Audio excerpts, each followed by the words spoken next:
Fala, meus queridos, professor Kevin aqui, e hoje a gente vai conversar um pouquinho sobre bacterioses ou doenças causadas por bactérias, tá? Então, um papo bem legal aqui e bem interessante pra gente hoje, então vamos nessa comigo aqui, ó.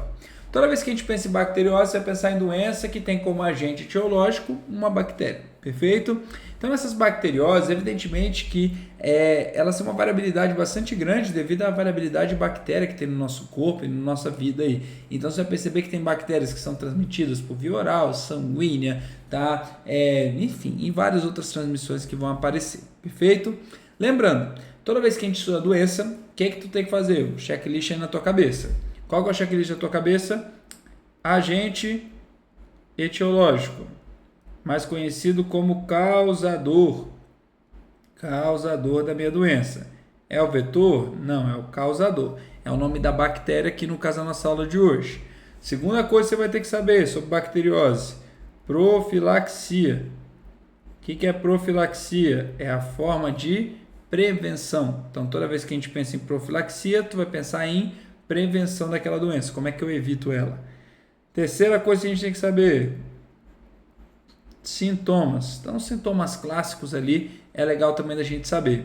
E quarta coisa que a gente tem que saber: tratamento. Aqui em bactérias, a gente vai generalizar os tratamentos. Como assim, Kevin?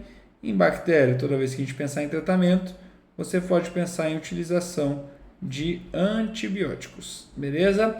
Então, não é todo antibiótico que funciona para toda bactéria, mas lembrar disso aqui, você tem diferentes tipos de antibiótico com diferentes mecanismos de ação e isso vai funcionar, né, diferente para cada bactéria ali, tanto que muitas vezes o médico ele é necessário fazer um exame chamado de antibiograma, que é um exame onde ele vai identificar qual antibiótico tem eficácia para a bactéria que o paciente tá, legal? Outras vezes não precisa porque são bactérias que são muito comuns e a gente já sabe mais ou menos o que mata elas, tá? Mas vale lembrar que a gente tem diversos tipos de antibiótico diferentes, beleza? Então, evidentemente, você tem um tratamento diverso em relação a isso, mas todos eles você pode chamar de antibiótico. Então, falou de tratamento de bactéria, você pode generalizar e falar que é feito por antibióticos, perfeito? Vamos lá. Quando a gente fala de bacteriose, a gente vai falar de algumas, claro, né? A gente vai falar das mais famosas ali pra gente. Não são todas, porque todas são bactérias demais, perfeito? Mas a gente vai falar das mais famosinhas e a mais comum de cair em nossas provas, beleza? Primeira delas, tuberculose. Tuberculose, o agente dele é o Mycobacterium tuberculosis. Esse cara, ele é um cara no qual ele tem uma passagem por via aérea. O que significa isso? Quando uma pessoa ela espirra, tosse, fala e você acaba inalando, né, aquelas partículas bacterianas e isso é o que vai fazer você contrair com essa doença, tá? A gente tem como uma profilaxia difícil, né, para doenças de via aérea, então a gente, claro que pode falar de higienização das mãos, isso ajuda um pouco, certo? A gente pode falar de o que a gente chama de tampar vias respiratórias, né? Então a gente pode usar máscara e tudo mais, evitar aglomerações, mas é bem complexo toda vez que a gente pensa em doenças por via aérea, tá? No caso da tuberculose, a gente também tem uma profilaxia que ela é específica, chamada de vacinação, né? Então a vacinação, a BCG, ela é uma vacina contra a tuberculose e aí com isso é uma profilaxia específica. Quais sintomas que a tuberculose ela pode trazer? Febre, dor no corpo, cansaço, apatia são sintomas bastante comuns, mas sintoma mais icônico ali a tuberculose está ligado ao alvéolo pulmonar dela. Lá na bactéria, ela acaba atacando os alvéolos pulmonares, que são as regiões onde faz troca gasosa direto com o sangue, e esse ataque nos alvéolos faz com que eu tenha rupturas dos vasos sanguíneos que estão em contato com o alvéolo. Com isso, partículas de sangue, né, células do sangue, elas vão sair do sangue e elas vão indo para o alvéolo. E aí com isso a pessoa começa a ter líquido no alvéolo, que é um pouquinho de sangue, e ela tosse, e quando ela tosse, ela elimina esse sangue ali pela boca, tá? Isso é uma característica marcante da tuberculose. Então, tosse com presença de sangue, beleza? Então, esse tipo ali de sintoma é um sintoma importantíssimo para que você saiba para levar para suas provas, beleza? Quando a gente fala de coqueluche, ela é, né, causada pela Bordetella pertussis. É um tipo de bactéria que também tem uma contaminação por via aérea, então da mesma forma ali que a tuberculose, ela geralmente afeta mais crianças do que adultos, tá? E tem sintomas que se assemelham muito com a gripe, tá bom, gente? Muito parecida. Porém, a tosse dela é uma tosse com pouco catarro, porque lá na traqueia você tem os cílios da traqueia, que vai ser as estruturas que mobilizam a sujeira para que você crie muco e expulse essa sujeira. No caso da coqueluche, esses cílios eles ficam imóveis, e aí com isso você acaba tendo uma tosse mais seca e menos catarrenta, como uma tosse de gripe é, tá? Mas essa seria a grande diferença ali de uma gripe, certo? Uma coqueluche, além, claro, do seu agente etiológico, perfeito? Quando se fala de meningite, meningite primeiro é um termo genérico, tá? Então tem meningite viral, tem meningite bacteriana, porque meningite significa inflamação das meninges. Quem são as meninges? São essas estruturas aqui que estão recobrindo o cérebro. Então, ao redor do cérebro você tem a dura mater, aracnoide e pia mater. E essas estruturas, elas justamente vão estar ali revestindo o cérebro, vão estar entre o crânio, que é a parte óssea, e a parte cerebral de fato. Qualquer inflamação nessas estruturas você pode chamar de meningite. Então, meningite é a inflamação das meninges. Você tem meningite de origem viral e meningite de origem bacteriana, certo? As meningites de origem bacteriana são causadas pelas meningococos, que são essas bactérias que estão aí, principalmente essa bactéria aqui, ó, tá? Neisseria meningitidis. Essa aqui é uma bactéria bem conhecida ali, certo? Geradora de meningite meningocócica, certo? Essa meningite, ela vai inflamar justamente essa estrutura, né, próxima ao cérebro, o que faz com que geralmente gere muitas sequelas pós a inflamação. Então, a meningite tem como sintomas iniciais dor de cabeça, tá? Pode trazer febre alta, rigidez no pescoço, a dor de cabeça geralmente é bem forte, tá? Cansaço, dor no corpo. Mas o grande problema da meningite não está no sintoma dela. O grande problema da meningite está na sequela que ela pode trazer. Com a meninge ela acaba inflamando, a parte cerebral que está em contato com a parte inflamada acaba também passando por alterações. E com isso você acaba tendo degradação dessa parte cerebral. Isso pode gerar inúmeras sequelas para o indivíduo, desde a amputação de membros até dificuldade de aprendizagem, problema de visão, problema renal. Então as sequelas da meningite são muito severas. Muitos pacientes que são acometidos por meningite chegam a óbito, né, posterior à sua infecção, justamente por essas sequelas, tá? Alguns deles sobrevivem com várias alterações, com vários problemas relacionados às sequelas que são possíveis. Então, a meningite, ela é uma doença bem perigosa aqui pra gente. O contágio dela está relacionado com inalação de partículas que são infectadas. Então, também um contato por via aérea, que é um contato bastante fácil de acontecer. Pneumonia é uma doença oportunista para a gente. Então, o que significa uma doença oportunista? É uma bactéria que geralmente ela está presente no nosso corpo. Então, a Streptococcus pneumoniae é uma bactéria que ela é residente no nosso pulmão. A todo momento ela está ali, certo? Porém, a gente percebe que em momentos onde seu sistema imunológico ele está mais reduzido, onde o teu corpo está sendo atacado por outros invasores, você acaba dando espaço para essa bactéria crescer. E aí com isso, né, isso vai surgindo esse complexo, essa estrutura infecciosa no pulmão, chamada de pneumonia, que também é um termo genérico, tem pneumonia viral e tem pneumonia bacteriana, certo? O contato, né, com partículas de ar infectadas é o que faz a bactéria estar presente no meu pulmão, e geralmente a pneumonia ela vai me trazer dor no peito severa, geralmente aqui na parte da frente, mas também na parte das costas, aqui no meio das costas, né, você tem essa dor que vai aparecendo, dificuldade respiratória, febre e dor no corpo. Galera, pneumonia é perigosíssimo, principalmente no público idoso e quem é imunossuprimido, tá? Imunossuprimido é quem tem um sistema imunológico mais baixo. E a pneumonia acaba sendo muito perigosa nesse pessoal. Então tem que tomar um cuidado gigantesco, certo? Com essa galera. E também, evidentemente, com quem está internado no hospital. Porque muitas vezes a pneumonia é um quadro onde lá no hospital ele se agrava pelo sistema imunológico estar baixo e pelo contato com mais partículas bacterianas. Então é bem perigoso a pneumonia e de fato ela pode matar por essa razão, certo? Quando se fala de sífilis, sífilis é um tipo de IST, né, uma infecção sexualmente transmissível, E a sífilis, ela é causada por Treponema pallidum, então também pode se chamar de treponema, é o outro nome dela, ou até mesmo pode se chamar de cancro, tá? Então, 3 nomes para ela: sífilis, treponema ou cancro, certo?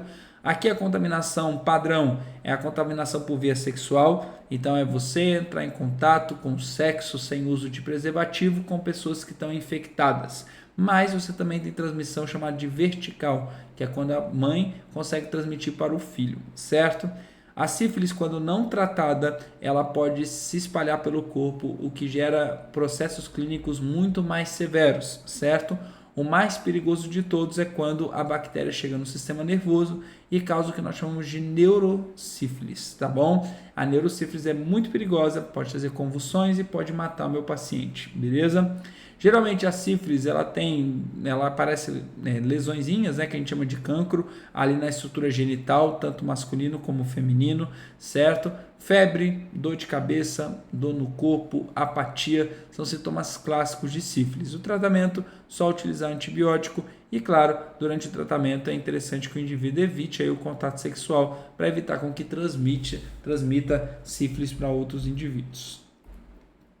Quando se fala de tétano, tétano é uma doença causada por essa bactéria aí, Clostridium tetani, tá? Aqui tá até errado, ó, gente, ó. É Clostridium, tá bom? Com Clostridium tetani. O Clostridium tetani é uma bactéria bastante famosa, é uma bactéria que ela é anaeróbica restrita, ou seja, ela só vive em locais sem oxigênio. Então, por isso que eu vou ter esporos dela no solo e vou ter ela ativa ali, geralmente em ferros enferrujados, que são regiões com pouca oxigenação, certo? A gente percebe que essa bactéria ela entra em contato com a gente geralmente através de lesões com metais que estão contaminados ali, com metais enferrujados, perfeito? Essa bactéria ela acaba, né, atuando lá nos nossos nervos motores, que são aqueles nervos que controlam a musculatura do nosso corpo. Isso vai fazer com que os músculos ali eles começam a contrair em uma taxa errada. E aí com isso eu começo a ter como se fosse uma cãibra generalizada no corpo inteiro, tá? A gente tem espasmos musculares super dolorosos. É tão doloroso que tétano significa o que se contorce, porque o indivíduo fica no chão se contorcendo de tanta dor que o cara sente, beleza? Evidentemente que em alguns casos pode trazer parada cardiorrespiratória, o que mata o indivíduo. E hoje a gente tem como principal profilaxia para o tétano, né, uma vacina antitetânica, só que essa vacina ela tem que ser renovada a cada 10 anos, então tem que tomar esse cuidado para manter a vacina sempre renovada aí na sua carteira de vacina. E além disso, caso você não seja vacinado ou não esteja com a vacina em dia, você pode tomar o soro antitetânico quando você vai até o hospital.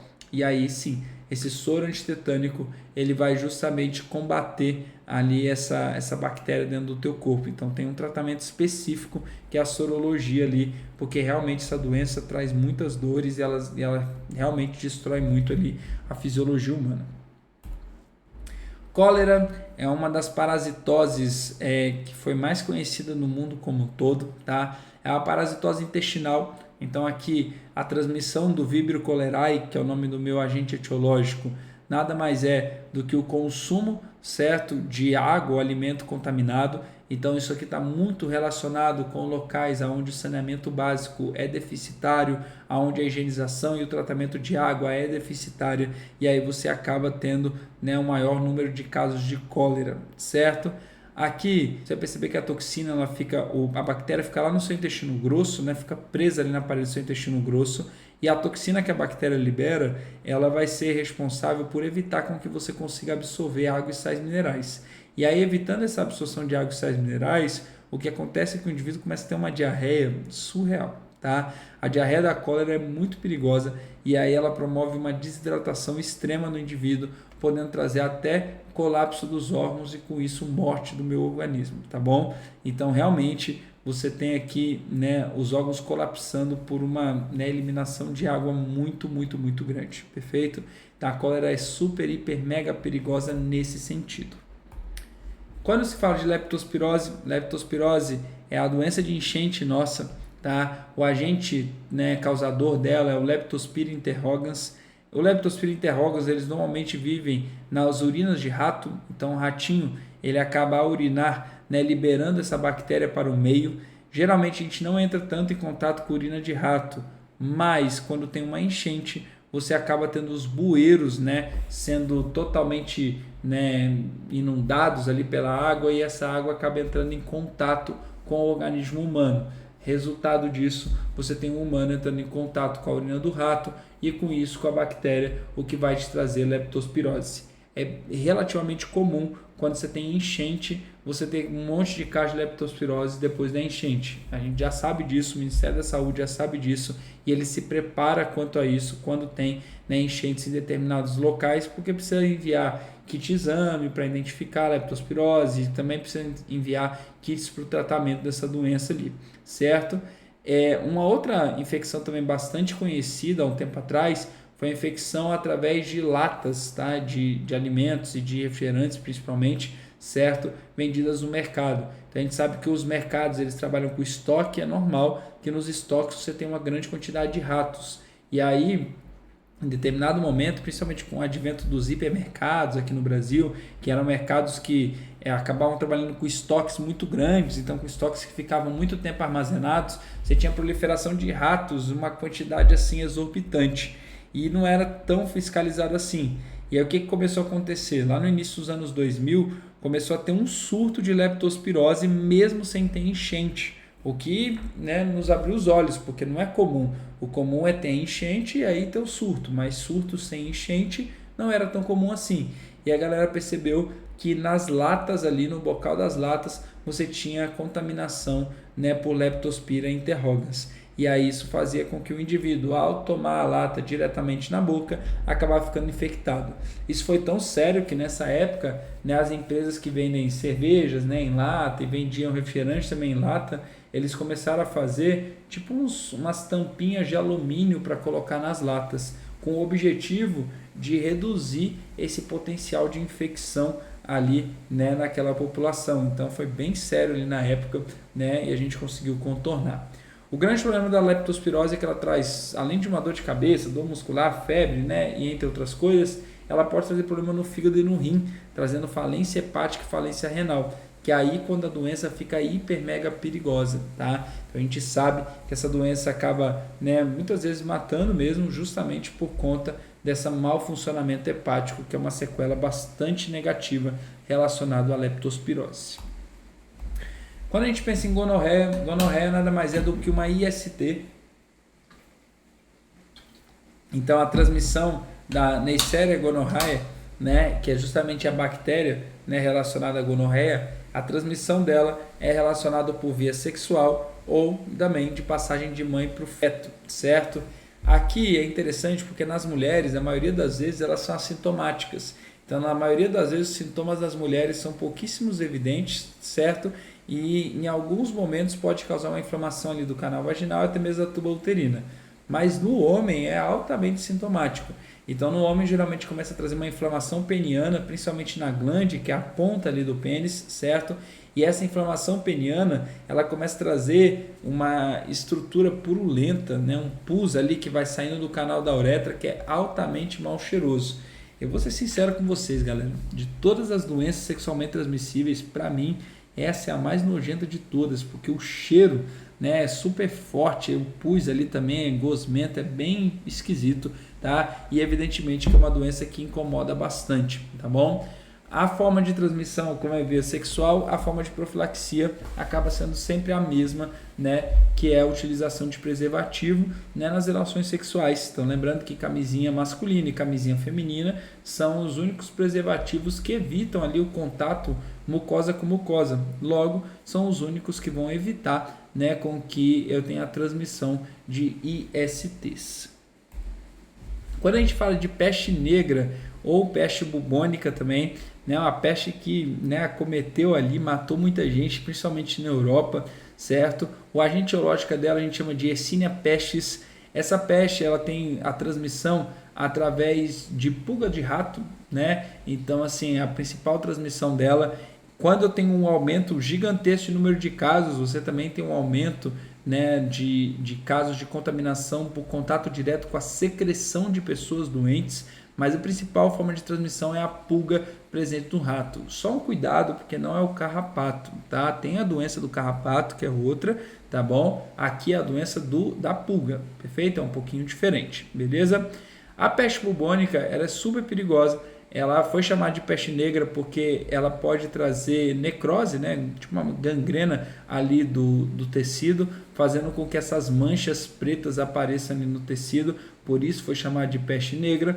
E foi chamada de peste bubônica porque é muito comum nessa doença de ter os linfonodos, que são estruturas que aparecem muito na garganta, muito nas axilas tem muito linfonodo, na virilha tem muito linfonodo, e basicamente são estruturas do sistema linfático que servem para filtrar os micro-organismos. E na peste negra esse linfonodo ele começa a ficar extremamente inchado, extremamente inflamado, e isso evidentemente que é super negativo para o indivíduo. Afinal, isso dói pra caramba e isso indica, né, que o indivíduo está ali inflamado com alguma coisa, certo?